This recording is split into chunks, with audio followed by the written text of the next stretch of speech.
핫한 모빌리티 이슈 알아보는 이슈 시간입니다. 안녕하세요. 안신혜 앵커입니다. 예, 안녕하세요. 권혁지 PD입니다. 국토교통부가 소형 화물차의 판도를 뒤흔들 입법을 예고하고 나섰던데요. 어떤 내용인가요? 지난 2월 18일에요. 국토교통부가 자동차 및 자동차 부품의 성능과 기준에 관한 규칙 일부 개정안을 내놨습니다. 자동차 안전 기준의 일부 규칙을 개선한다는 입법 예고입니다.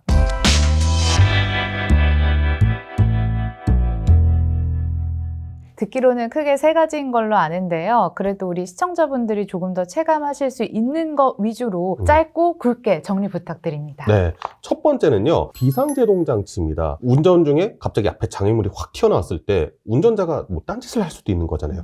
그러다 보면 브레이크를 못 밟을 수도 있는 건데 이때 자동차가 알아서 제동을 해주는 장치, 이게 비상제동장치라는 겁니다. 이게 3번 사고가 발생하면 대형 사고로 이어질 수 있는 대형 버스, 중대형 화물차 이런 차량에는 의무 부착 대상이었어요. 그런데 이거를 승용차, 소형 화물차, 승합차 등 초소형차를 제외한 전 차량에다가 의무 장착시키겠다라는 게 주요 골자입니다. 그리고 두 번째가 사실 오늘의 주제와 맞닿아 있는데요. 국토교통부에서도 가장 강조한 내용이기도 합니다. 총 중량 3.5톤 이하의 소형 화물차의 충돌사고 안정성을 높이겠다는 내용입니다. 3.5톤 이하의 화물차가 어떤 게 있을까 보면은 우리 길거리 돌아다니다 보면은 요즘 택배 화물차 상당히 많잖아요. 네. 네네.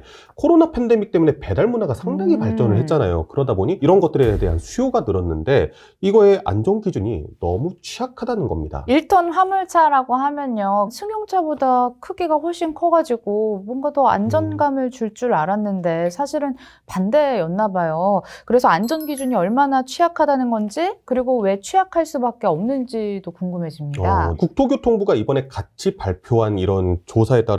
2016년부터 2019년까지 총 4년 동안에 사고가 발생했을 때 화물차의 운전자가 승용차 운전자에 비해서 이 중상률은 1.7배, 사망률은 무려 2.4배가 높다고 합니다. 세상에. 이런 결과가 보이는 게요. 소형 화물차는 의뢰 자동차들이 출시를 하고 나면은 충돌 테스트를 해야 되잖아요. 네. 이런 충돌 테스트, 실험에 대해서 면제 대상이었기 때문입니다. 화물차는 진짜 그야말로 돈을 벌기 위한 이 소시민들의 삶의 터전 같은 거잖아요. 그 중에서도 특히 소형 화물차 같은 경우에는 서민의 발이라고 할 정도로 입지가 강하고요. 그런데 이 안정성을 끌어올린다라고 하는 거는 뭔가 결국엔 차를 설계할 때부터 좀 구조적으로 단단하게 만들어야 되는 거고, 그러다 보면은 차량 제조 단가가 올라가게 되잖아요. 근데 이런 화물차 구입하시는 분들 소시민이잖아요. 근데 이런 것들이 가격이 소비자한테 가중이 될 수 있기 때문에 사실 그동안에 이렇게 엄격하게 차량의 안전 기준을 막 부합시켜야 된다 이러질 못했던 겁니다. 한국 GM의 다마스, 라보 아시죠? 이 차량들이 생산된 지 거의 30년 된 차량들이거든요. 중간에 뭐 교체나 이런 거 없었습니까? 그냥 디자인만 살짝 바꾼 정도였지 뭐 차체가 바뀌거나 그런지는 않았어요. 30년 동안 이 차량이 꾸준하게 판매될 수 있었던 거, 뭐 그동안에 안전 규제도 생기고 환경 규제도 생기고 막 그랬는데 이거 정부에서 원하는 대로 바꾸려고 하면은 개발 비용이 늘어나니까 손에다 우리 차 단종시키겠다 이러니까 오히려 소비자들의 반발이 컸던 겁니다. 그래서 사실 단종 못하고 진짜 그야말로 좀비처럼 여태까지 버텨오다가 작년에 단종이 된 거거든요. 그리고 이 화물칸을 넓게 만들려고 하면은 아까 전에 택배 차량 말씀드렸잖아요. 그럼 골목골목 다녀야 되고 기동성이 좋아야 되는데 차량의 크기를 늘리는 데는 한계가 있단 말이에요. 그러다 보니 이 적재함을 늘리려면 어떻게 해야 되겠어요? 앞에를 줄여야 되나요? 그쵸. 아무래도 승객이 타는 공간을 줄여야 되죠. 그렇기 때문에 요즘에 1톤 트럭 소형 화물차를 보면은 앞에 이 보닛이라는 게 없죠. 거기에다가 이 승객이 탈 수 있는 캐빈이라고 하죠. 탑승 공간. 이것도 소형 이 크기를 줄이다 보니까 아무래도 안정성은 좀 떨어질 수밖에 없는 그런 구조입니다. 사고가 나면 충격을 완화해주는 공간이 좁아지다 보니까 이렇게 안전성이 아쉬웠던 것 같습니다. 그렇다면 기준은 또 어떻게 끌어올려야 됩니까? 네, 앞서서 그 면제 대상이라고 했던 부분들을 이제 우리가 한번 지켜보겠다 기준을 세우고 그래서 총 4가지 기준을 얘기를 하는데요. 첫 번째가 인체상해 기준입니다. 우리가 충돌 테스트 같은 거 보면은 차 안에 사람 인형 같은 거 태우잖아요. 덤이라고 하나요? 네, 이거 덤이라고 합니다. 이게 보면은 각종 센서들이 달려 있어서 사고가 났을 때 어디 부분에 충격이 온지 이게 다 기록이 남거든요. 이거를 앞으로 이 화물차가 충돌 테스트를 할 때 태워가지고 인체 상해도를 직접 체크를 하겠다. 그게 첫 번째고요. 두 번째가 문 열림 기준입니다. 이게 뭐냐면은 차량이 사고가 나서 충격이 나서 찌그러졌다. 이때 만약에 문이 확 열려버리면은 운전자가 튕겨나갈 수도 있고 네. 아니면 밖에 있는 파편들이 차 안으로 들어올 수도 있는 거잖아요. 네. 최악이다. 그렇기 때문에 이 충돌 테스트를 할 때 문이 열리지 않는 것도 기준에 잡혀져 있어요. 그리고 이 모든 상황이 끝났을 때 문이 잘 열리는가. 그리고 세 번째가요. 이게 좀 어려운 단어인데 조향장치 변위량. 이게 어떤 뜻이냐면요.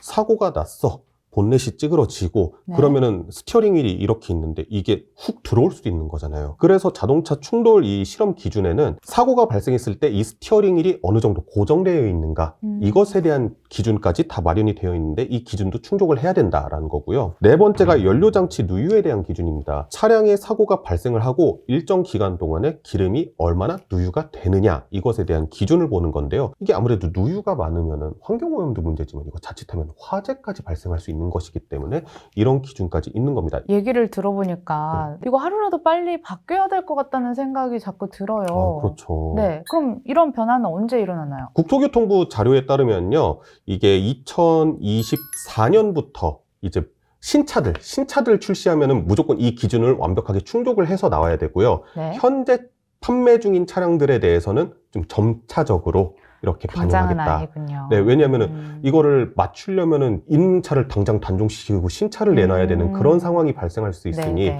어느 정도 기간을 주겠다 이런 모습을 보이고 있습니다. 그럼 이런 정책이 어떤 변화를 줄지도 궁금하네요. 혹시 아랭커님 요즘에는 잼민이라고 많이 하던데 초등학생. 그쵸 어렸을 때 초등학생 막 이럴 때 학원 다니셨죠? 네, 잼민이 시절에 학원 좀 다녔습니다. 네, 그러면 학원 못 하고 가나요?